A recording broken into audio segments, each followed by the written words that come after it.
오늘 말씀의 제목은요, 담임 목사님의 부재가 하나님의 부재는 아니다입니다. 우리 함께 한번 읽어볼까요? 시작. 담임 목사님의 부재가 하나님의 부재는 아니다. 이 말씀을 함께 나누겠습니다. 여러분, 제목이 굉장히 도전적이죠. 이 제목을 과연 내가 주보에 실을 수 있을까? 고민하다가 아주 용감하게 이 제목을 실었는데, 이 제목을 보고 나서 여러분들 마음속에 어떤 질문들이 좀 떠오르고 어떤 풍경들이 좀 떠올랐을 것입니다. 담임 목사님이 안식년 이후에 우리의 주일의 아침의 풍경들은 좀 달라졌을 겁니다. 왜냐하면 늘 익숙하게 들었던 그 목소리가 이제는 들리지 않고 늘 익숙하게 봐왔던 그 얼굴, 그 모습들 보이지가 않습니다. 그래서 담임 목사님의 부재를 통해서 어떤 성도님은 좀 이렇게 불안함을 느끼는 분들도 있을 수 있고, 어떤 분들은 이 어떻게 해야 되나 이렇게 좀 우왕좌왕하는 그런 마음들을 가지고 있는 분들도 있습니다. 여러분, 마음속에 담임 목사님의 부재를 통해서 우리에게 이런 질문들이 좀 찾아올 수 있습니다. 담임 목사님 안 계신데 교회가 잘 운영될 수 있을까? 왜냐면 목사님이 맡아서 했던 것들이 있기 때문에 내가 신방이 필요한데 나에게 뭔가 요청을 했을 때 나를 찾아와 줄 사람이 있을까? 어디에 내가 이걸 요청을 해야 될까? 그리고 영적인 지도자가 없으면 내 신앙이 원래도 나 참 쉽지 않았는데 내 신앙이 흔들려 버리는 것은 아닐까?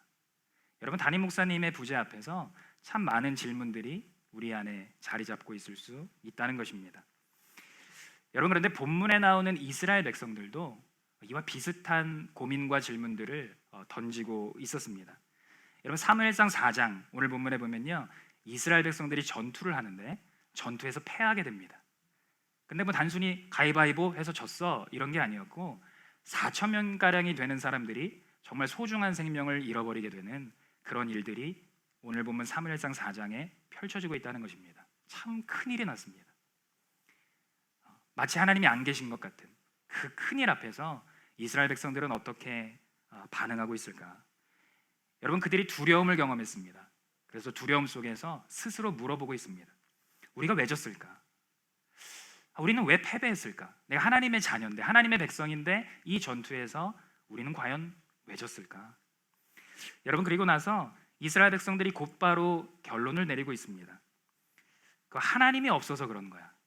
우리가 진 이유는 하나님이 없어서 그런 거야. 그리고 나서 어떤 처방을 내리냐면 우리 안에 그 언약궤, 하나님의 임재가 있는 그 언약궤를 우리가 가지고 오면은 우리는 이 전쟁에서 이길 수 있을 거야. 그렇게 생각을 하게 됩니다. 여러분, 왜냐하면 언약궤라는 것은 하나님의 임재를 상징했거든요.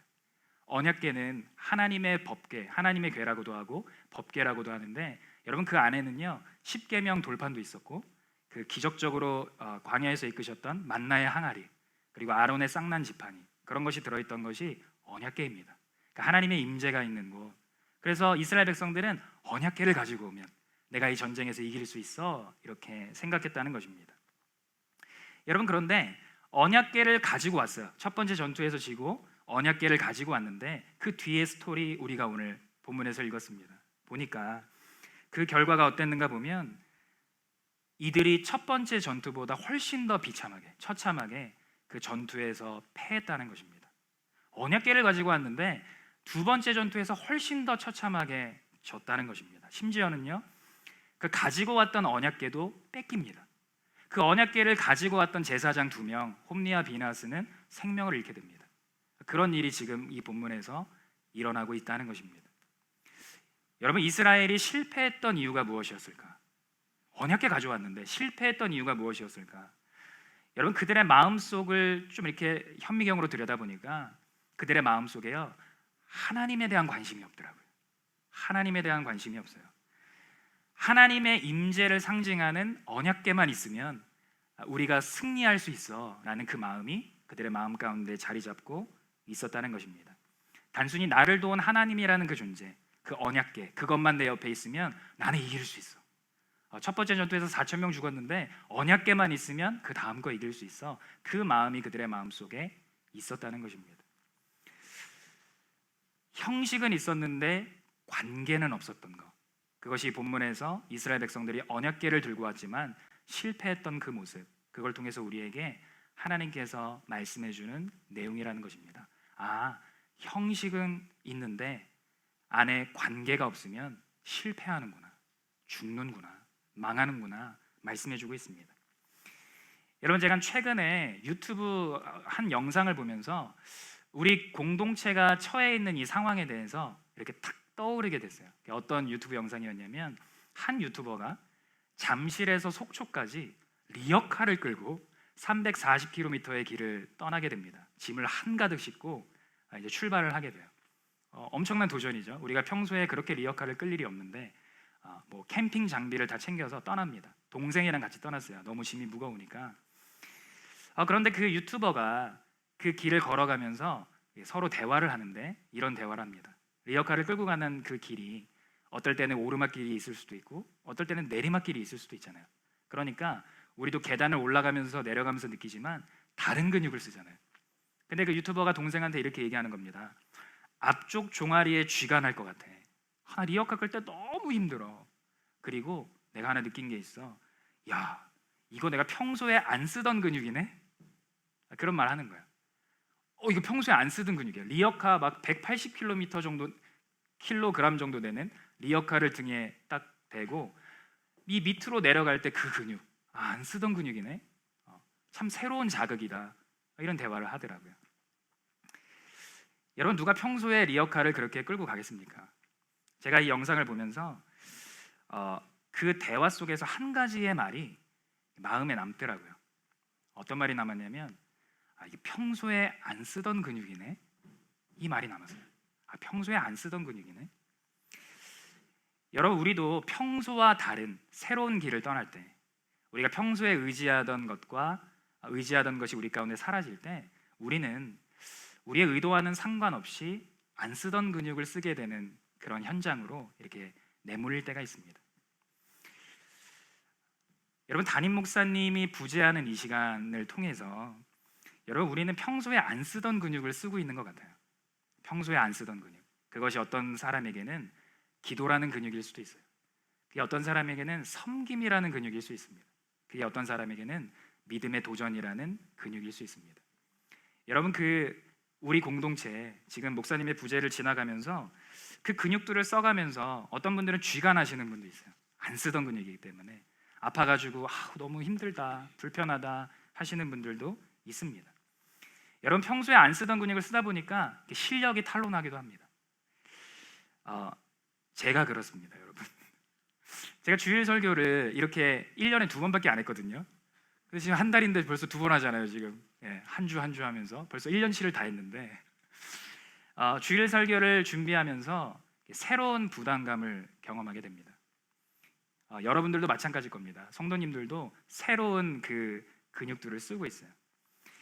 어떤 분들 보니까 담임 목사님의 부재 속에서 기도의 자리로 나오는 분들이 있습니다. 제가 그 주중에 사무실에 있으면 교회에 방문하셔서 본당문 열어달라고, 나 여기서 기도하고 가겠다, 그런 성도님들이 있습니다.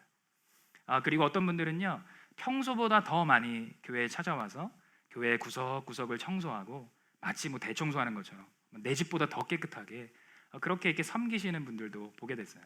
제가 그분들이랑 아이 컨택을 하면서 눈빛을 읽었더니 내가 정말 이 3개월 동안 더 주님 앞에 나아가고 더 기도하고 더 섬김으로 내가 이 안 쓰던 근육들을 쓸게요 라는 그런 눈빛을 저에게 보내주시더라고요. 여러분, 그런데 우리가 그런 마음으로 가고 있을지라도 새로운 근육을 쓴다는 것은 참 아플 때도 있고 두려울 때도 있고 낯설기도 하고 불편할 수도 있다는 것입니다. 여러분, 그런데 우리가 이 담임 목사님의 부재 속에서 이 길을 3개월 동안 걸어갈 때 우리는 이 시기를 지나가면서 훨씬 더 근본적인 질문을 우리에게 던져야 합니다. 우리가 이 시간을 지나면서 우리에게 던져야 될 근본적인 질문은 우리 안에 과연 하나님이 임재하시는가입니다. 하나님이 과연 우리 가운데 임재하시는가? 여러분, 우리가 담임 목사님의 그 부재의 시선이 빼앗겨서 전전긍긍하고 있는 것이 아니라 정작 더 중요한 내 삶에 하나님의 부재가 있지는 않은가? 내 삶 가운데 하나님의 임재가 있는가? 내가 하나님의 부재, 이것을 놓치고 살아가고 있지는 않은가? 여러분, 담임 목사님의 부재는 하나님의 부재를 의미하는 것은 아닙니다. 내 안에 하나님의 임재가 있는가? 여러분가 예배를 드릴 때 참 귀한 찬양팀이 앞에서 멋진 연주와 또 노래로 우리 주님을 함께 예배하는 것을 볼 때가 있습니다. 때로는 우리가 이 강단에 선 정말 탁월한 그런 설교자들을 볼 때도 있습니다. 아니면 교회에 갔을 때 우리가 자녀가 있으면 특히 그 교회에 어떤 교육 프로그램들이 있나 되게 관심이 많잖아요. 그래서 그런 프로그램들을 보면서 우리가 참 이렇게 흐뭇해할 때도 있습니다. 마음의 안심을 가질 때도 있습니다. 여러분, 그런데 그 찬양과 설교와 예배와 프로그램 가운데 하나님의 임재가 없다면 어떻게 되겠습니까? 여러분, 이스라엘 백성들이 언약궤를 가지고 나서 두 번째 전투에 임했을지라도 그럼에도 그 전투에 더 처참하게 실패를 한 이유는요, 하나님의 임재를 놓쳤기 때문입니다. 하나님의 임재. 그래서 오늘 우리는요, 이 사무엘상 4장을 통해서 우리는 과연 하나님의 임재를 붙들고 가는가, 놓치고 있지는 않은가, 우리의 삶을 말씀으로 비춰보며 살펴보기를 원합니다. 여러분, 오늘 보면 1절에 보니까요, 이스라엘 백성들이 전쟁을 준비하고 있습니다. 그런데 이 1절을 읽다 보면요, 이상한 점이 하나 있는데, 여러분, 우리가 중요한 일을 만나게 되면 여러분 어떻게 하십니까? 삶 가운데 뭘 결정할 일이 생겼어요. 그러면 그 중요한 일을 해결하려고 할 때는요, 굉장히 믿을 만한 사람에게 찾아갑니다. 그래서 우리에게 뭔가 권위가 있는 사람, 날 위해서 평소에 기도해 주는 사람, 날 잘 아는 사람, 하나님과 친밀함 가운데 하나님의 뜻을 우리에게 알려줄 수 있는 사람, 그런 사람들에게 찾아간다는 거예요. 그 조언을 구하게 됩니다. 그래서 우리는 때로는 목장에 있는 식구들에게 기도 제목을 던질 때도 있고 부탁할 때도 있고, 때로는 목회자에게 찾아와서 상담을 하기도 합니다. 그러니까 인생의 굉장히 중요한 시점을 지나가고 있을 때는 믿을 만한 사람에게 가서 조언을 구한다는 것입니다.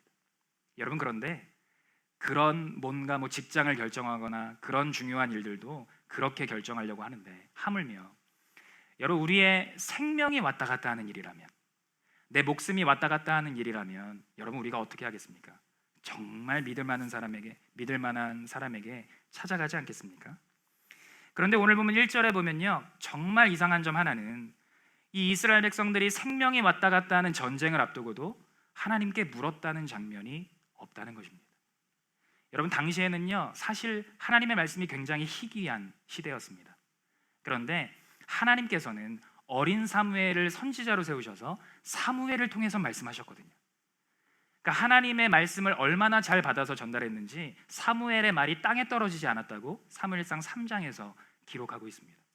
여러분, 그래서 이스라엘 백성들은 전쟁을 앞두고 1절에서 사무엘의 그 말이 온 이스라엘에 퍼졌을 때 와서 묻는 장면이 있어야 했습니다. 그런데 생명이 왔다 갔다 하는 전쟁 앞에서도 묻는 장면이 없었다는 것입니다. 자기들끼리 결정했습니다. 전쟁을 해야겠다. 그냥 자기들끼리 결정했습니다. 그리고 나갔습니다. 그리고 그 결과가 어땠는가? 4천여 명이 죽었다는 것입니다. 여러분, 그 죽어간 사람들은 혼자의 몸이었겠습니까? 어떤 사람은 배우자도 있었을 것이고, 어떤 사람은 사랑하는 자녀들을 키우다가 이렇게 나와서 전쟁에 참여한 사람도 있었을 것입니다. 어떤 아이들은 그 부모님의 죽음을 앞두고 눈앞에 두고 울부짖으며 이렇게 목 놓아 우는 아이들도 있었을 것입니다. 굉장히 소중한 생명 4천 명 이상이 죽었다는 것입니다. 여러분, 그런데 이스라엘 백성들은 왜 묻지 않았을까요? 왜 이렇게 1절처럼 이렇게 어색한 전개를 하면서까지 이스라엘 백성들은 묻지 않았을까? 여러분, 이스라엘 백성들은 과거의 경험들과 자신들이 하나님의 자녀들이라는 어떤 그런 선민의식 때문에 굉장히 교만한 상태로 과거의 경험들을 의지하면서 현재의 결정을 내렸다는 것입니다. 여러분, 자신들이 하나님의 백성이기 때문에, 하나님의 백성 맞잖아요, 이스라엘 백성들. 하나님의 백성이라는 그 교만 때문에 그냥 결정해버립니다. 여러분, 과거에 이스라엘 백성들의 믿음의 조상들이 언약궤 붙들고 나가서 이긴 적 많거든요. 언약궤 붙들고 나갔더니 요단강이 갈라집니다. 언약궤 붙들고 나갔더니요, 여리고성이 무너져요. 그런 과거의 경험들이 있었어요. 그러니까 우리도 언약궤 가지고 나가면은 이 두 번째 전투 이길 수 있어. 그런 과거의 경험에 기대서 결정했다는 것입니다. 그러니까 기도할 필요 있어? 사무엘 물어볼 필요 있어? 어차피 우리 믿음의 선배들 다 이렇게 했어. 그렇게 나갔다는 것입니다. 그래서 결국에는 그들은 하나님께 물어보지 않고 승인을 받지 않고 그냥 무작정 그 전쟁터에 나가게 되었다는 것입니다. 여러분, 이런 신앙의 자동화, 어떤 뭔가 이렇게 정해져 있는 것, 이거 굉장히 위기라는 것입니다. 이스라엘 백성 4천 명 가량이 죽었습니다. 여러분, 그런데 문제는 지금 이 땅을 살아가는 우리도 내가 알게 모르게 우리 삶 가운데 이런 신앙의 자동화가 일어난 부분들이 있다는 것입니다. 여러분, 우리 더 살리는 교회 공동체가요 6년 동안 달려왔습니다. 달려오는 동안에요 우리가 참 이 자리에서 다 말할 수 없는 너무나도 많은 기적들이 있었습니다. 하나님께서 초창기에 제 기억으로는 거의 매주 하나님께서 역사하신 것 같아요. 그래서 저희가 수요 모임 그때도 있었거든요. 처음 시작할 때도 있었거든요. 그때 모이면 하나님이 이렇게 역사하셨어요. 이런 일들이 있었어요. 막 엄청나게 많은 일들을 나눴습니다.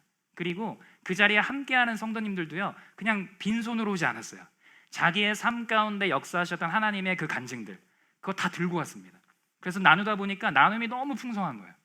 거기서 우리가 그 서로의 나눔을 통해서 받았던 은혜들, 그 깊은 간증들 너무 많습니다. 여러분, 그런데 우리가 살아가고 있는 이 신앙은요 과거의 경험이 아니라 현재 하나님께 물으면서 가야 한다는 것입니다. 과거에 역사하셨던 하나님이 있거든요. 그런데 그 과거에 역사하셨던 하나님이 있으니까 나 우리 하나님의 자녀잖아, 여기 모여 있잖아, 그러니까 안 물어도 되겠지. 여러분, 그런데 하나님, 과거에 역사하셨던 하나님께 지금 여기서 오늘 다시 묻고 가야 한다는 것입니다. 여러분, 아무리 과거에 하나님께서 함께 하셨어도요 지금 묻지 않으면요 실패할 수 있어요.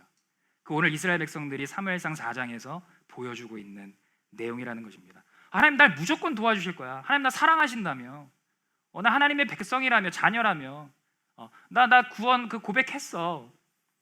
여러분, 그걸로 우리 하나님의 어떤 그 확신을 받을 수 없다는 거예요. 보호를 받을 수 없다는 것입니다. 무조건 날 도와주시는 분이야, 그런 하나님은 없다는 것입니다. 여러분, 이스라엘 백성들이 하나님께 묻지 않고 자기들의 경험만 믿고 싸우고 나아갔을 때 너무나도 소중한 목숨들을 잃게 됩니다. 그래서 오늘 본문 2절에 보면 전쟁에서 죽임을 당한 군사가 4천 명 가량이라. 여러분, 이 우리에게 큰 교훈을 주는 말씀입니다. 내가 기도 없이 내 인생의 정말 중요한 문제를 결정하면 이거 되게 위험한 일이구나. 내가 지금 이 예배를 마치고 나서 내가 지금 하려고 했던 그 일, 내가 기도 없이 하면은 되게 위험한 일이구나. 내가 내일 직장에 출근해서 당장 실행하려고 했던 일, 근데 하나님께 묻지 않았던 그 일, 내가 그대로 그냥 하게 되면 이거 굉장히 위험한 일이구나. 오늘 하나님께서 우리에게 말씀하고 있다는 것입니다. 여러분, 사실 이스라엘 백성들은 평소보다 훨씬 더 하나님의 뜻을 구해야 됐습니다. 왜냐하면 여러분, 군사적인 차이도 굉장히 있었습니다. 이스라엘 백성들이 전투를 했던 블레셋, 그 블레셋은요 철기 문화를 쓰는 사람들이었어요. 이스라엘 백성들은 청동기 문화를 쓰는 사람들이었습니다. 군사의 어떤 전력도 굉장히 큰 차이가 났어요. 전쟁에 대한 경험은 어땠을까? 블레셋 사람들은요 전쟁에 대한 경험도 훨씬 많은 사람들이었습니다. 그런데 이스라엘 백성들이 무슨 용기로, 군사도 밀리고 경험도 밀리는데 무슨 용기로 하나님께 묻지 않고 나아갔을까? 여러분, 이런 상황이면 더 많이 물어야 되지 않습니까? 여러분, 우리가 어떤 교회에서 뭔가 사역을 할 때 장소도 바뀌고 강사도 바뀌고 여러 가지 뭔가 변수가 일어나는 경우도 있어요. 못 가겠다고 전화 오고, 여러분, 그러면요 사역자들은 더 긴장합니다. 더 엎드려요. 하나님 도와주실 거 믿지만 더 엎드려요. 더 기도해요. 금식이라도 하고 하나님 살려달라고, 주님 함께 하시지 않으면 이 위기 돌파할 수 없다고 더 엎드리게 됩니다. 그런데 오늘 본문의 이스라엘 백성들은요 하나도 안 물었어요. 그리고 나서 이 열세에도 불구하고 그냥 막 가는 거예요. 이긴다고 그냥 가고 있다는 것입니다. 여러분, 이 말씀을 우리가 붙들고 우리의 삶 가운데 우리의 삶의 질문을 던지기를 원합니다. 혹시 우리도 과거의 경험을 의지해서 오늘을 그냥 넘어가려고 하고 있지는 않은가? 여러분, 하나님 무조건 우리 편입니까? 그렇지 않다는 것입니다. 하나님 무조건 우리 편 아니에요. 지금 우리가 하려고 하는 그 일, 주님과 상의하셔야 됩니다. 기도하셔야 됩니다. 엎드리셔야 됩니다. 주님께서 이 말씀을 통해서 우리에게 그 메시지를 주고 계시다는 것입니다. 여러분, 오늘 본문에 나오는 이스라엘 백성들의 태도는 우리가 읽지는 않았지만 여호수아의 말씀을 통해서 여호수아가 걸어갔던 길을 보면 굉장히 대조가 되어서 우리 가운데 소개가 됩니다. 여러분 여호수아의 그 스토리, 여리고성이 무너진 스토리, 주일학교에서 혹시 들어보셨습니까?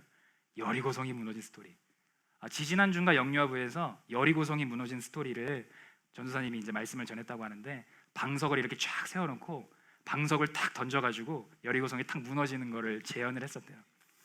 제가 어렸을 때 이 말씀을 준비하는데 노랫말이 하나 이렇게 떠오르더라고요. 여호수아 성을 쳤네 여리고, 여리고, 여리고, 여호수아 성을 쳤네 여리고, 나팔 소리에 무너졌네. 무너질 것 같잖아요.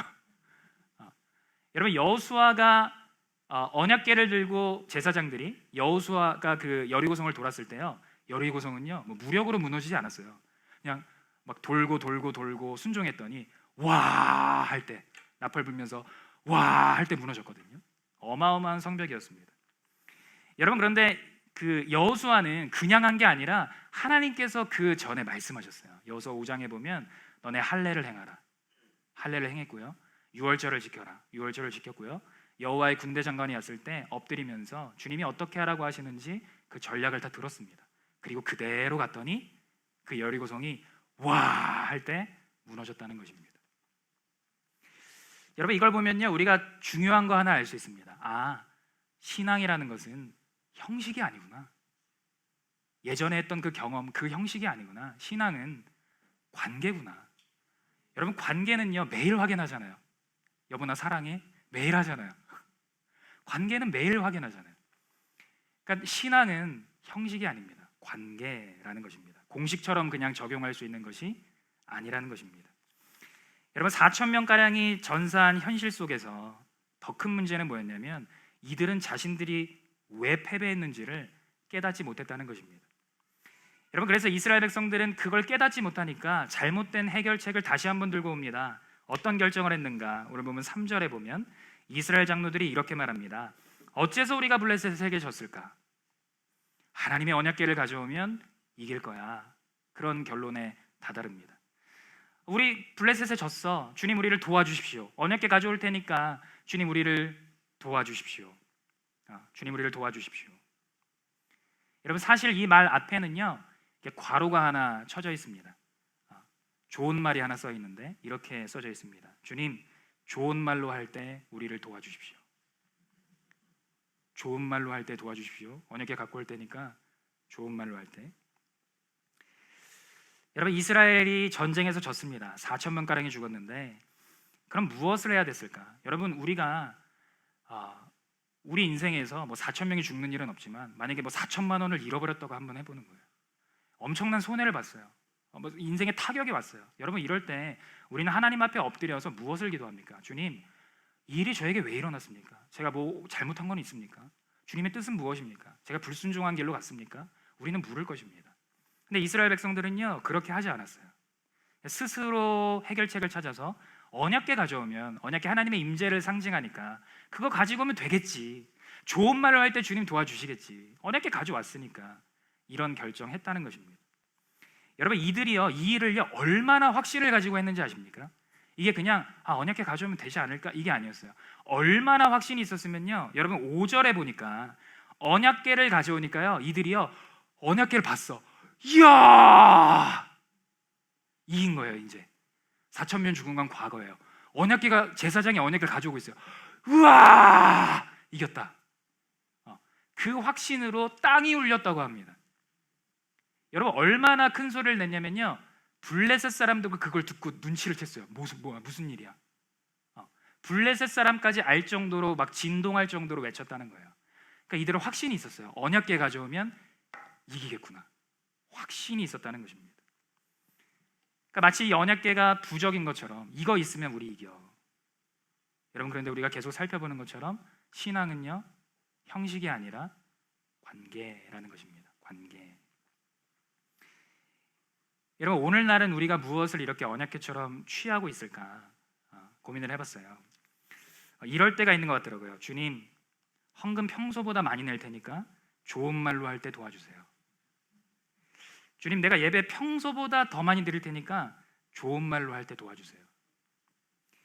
주님 제가 기도를 금식까지 하면서 평소보다 기도의 양을 더 늘릴 테니까 좋은 말로 할 때 도와주세요. 우리가 주님께 참 좋은 말을 많이 드리고 있어요. 여러분, 이스라엘 백성들은요 언약궤 가지고 오면서 좋은 말로 할 때 도와주세요 했는데 그 결과는 3만 명 이상이 죽는 비극으로 마무리되게 됩니다. 여러분, 우리가 다시 한번 여호수아 스토리로 한번 가보면 여호수아는 7장에서 여리고성을 무너뜨리는 승리를 맛봅니다. 여러분, 그 큰 승리 뒤에 참 기쁜 마음이 있었을 거 아니에요. 뭔가 그런 담대함, 용기, 되겠구나, 그 마음이 있었어요. 그래서 여리고성보다 더 작은 아이성을 찾아갑니다. 그리고 아이성 전투를 시도합니다. 여러분, 아이성 당연히 이겨야 되잖아요. 여리고성보다 훨씬 더 쉬운 곳이니까. 그런데 이스라엘 백성들이 아이성 전투에서 실패합니다. 지게 돼요. 여러분, 이 실패를 목전에 두고 여호수아는요 어떤 반응을 했냐면요, 여호수아는 하나님 앞으로 갑니다. 그리고 하나님 앞에 엎드려서 주님, 우리가 이 전투에서 왜 지게 되었습니까? 주님께 묻기 시작합니다. 여러분, 하나님께서는요 이스라엘 백성들이 하나님의 말씀에 불순종해서 이 전투에 졌다고 말씀하십니다. 그래서 아간의 범죄를 들춰내시고 그 아간의 범죄를 해결하게 주님께서 인도해 가신다는 것입니다. 여호수아 순정해서 아간의 범죄를 해결하고 나서 다시 한번 주님을 붙들고 나갔을 때 아이성 전투에서 승리를 맛보게 된다는 것입니다. 여러분, 우리 인생에서 4,000명이나 죽는 비극이 우리 앞에 일어나게 되면 여러분 어떤 스텝을 다음에 밟으시겠습니까? 그 실패 앞에서 하나님께서 우리에게 원하시는 것은 우리의 이름을 부르시면서 누구야? 여호수아처럼 나와라.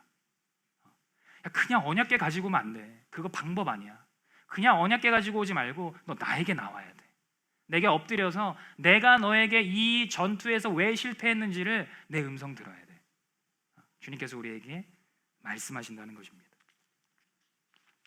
여러분, 신앙은요 형식이 아니라 관계라는 것입니다. 여러분, 하나님이 없이 움직인 이스라엘의 최후는 어땠을까? 여러분, 그들은 첫 번째 전투에서 4,000명을 잃었고요, 두 번째 전투에서 3만 명이 죽었습니다. 그리고 가장 큰 문제는요 그 언약궤마저 뺏겼어요. 언약궤 블레셋에 뺏기고, 그리고 나서야 언약궤를 가지고 왔던 홈니와 비나스 제사장들이 둘이 한 자리에서 죽게 됩니다. 여러분, 이 일들이 지금 일어나고 있다는 것입니다. 여러분, 이스라엘 백성들이 그렇게 환호하고 발을 구르며 땅이 진동했던 이유는요, 이스라엘 백성들은 언약궤에 대한 스토리를 알고 있었어요. 언약궤를 가지고 요단강이 갈라졌고요, 언약궤를 가지고 여리고성이 무너졌어요.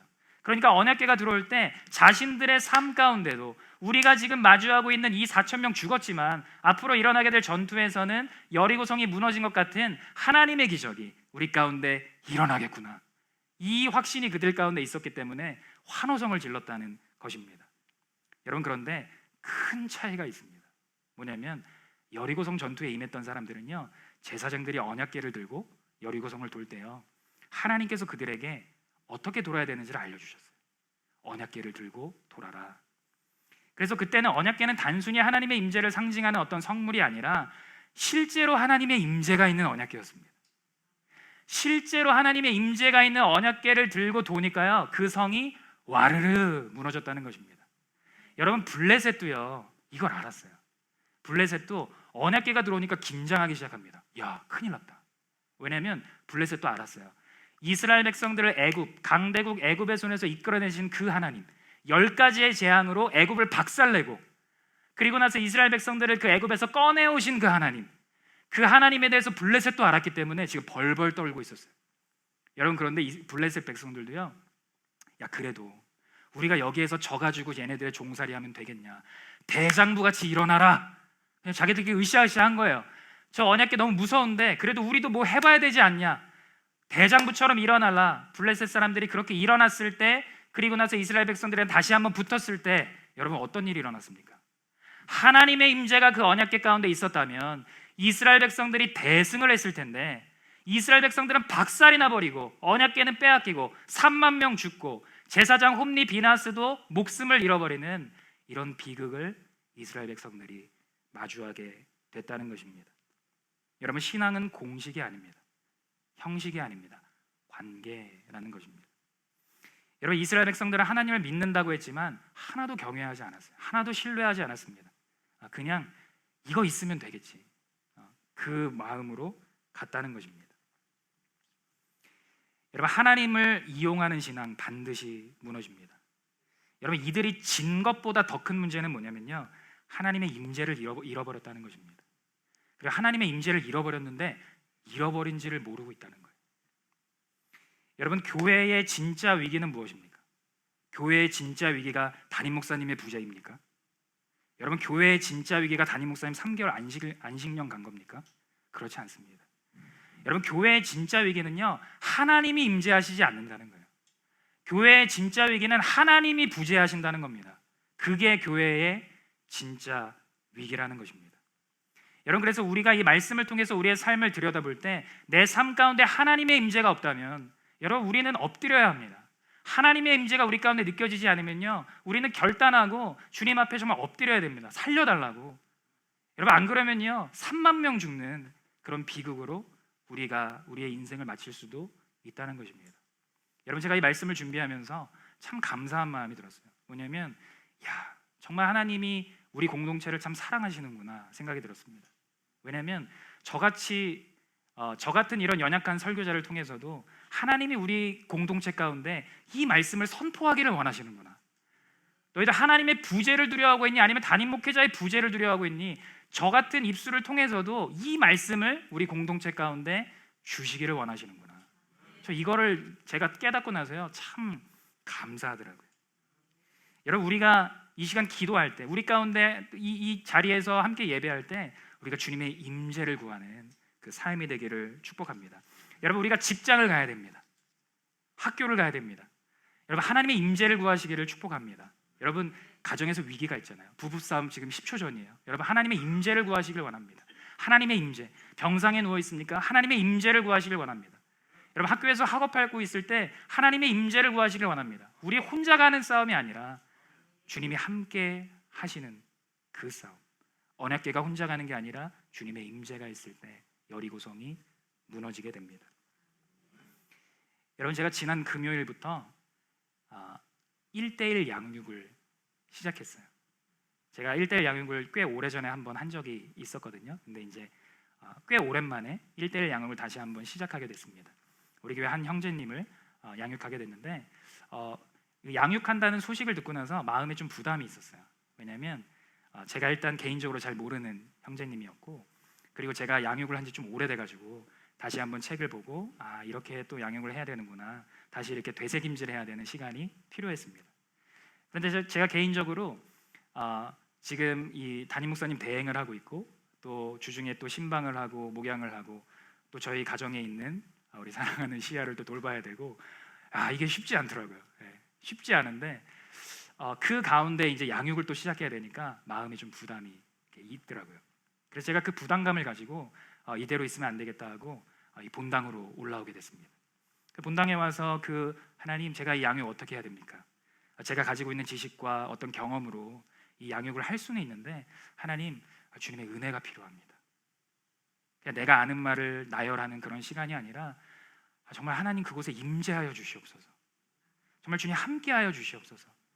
정말 나오는 형제도 갈급한 마음을 가지고 나올 것이고, 저도 그냥 가서 이렇게 말하는 게 아니고 주님의 마음을 가지고 가야 되는데, 하나님 정말 이 기도 가운데 주님의 마음을 부어주셔서 정말 그 양육의 시간이 풍성한 시간 될 수 있도록 주님 인도하여 주시옵소서. 그렇게 기도하고 내려갔어요.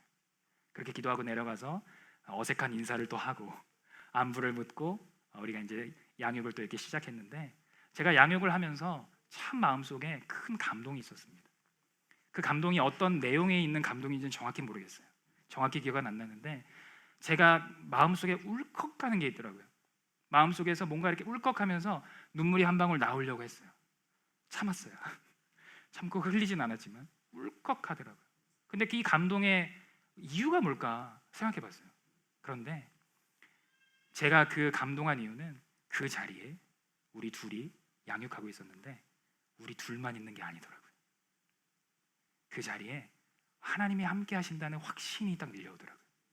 그래서 마음 가운데 주님이 주시는 그 감동과 감사함 때문에 주님이 아까 위에서 했던 그 본당에서의 기도를 들어주셨구나, 주님이 이 양육을 통해서 놀라운 일을 하시겠구나, 그 확신이 오니 참 마음의 감사함이 넘쳐나게 됐습니다. 양육을 하면서 그 형제님도 고백을 했어요.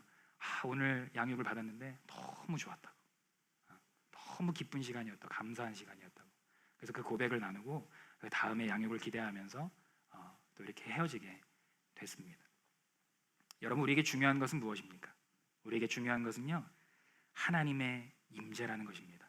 화려해 보이는 찬양팀도, 탁월해 보이는 설교자도, 뭔가 이렇게 뛰어난 프로그램도 다 중요하지만 여러분, 우리가 붙들어야 될 가장 중요한 것 그 한 가지, 하나님의 임재라는 것입니다.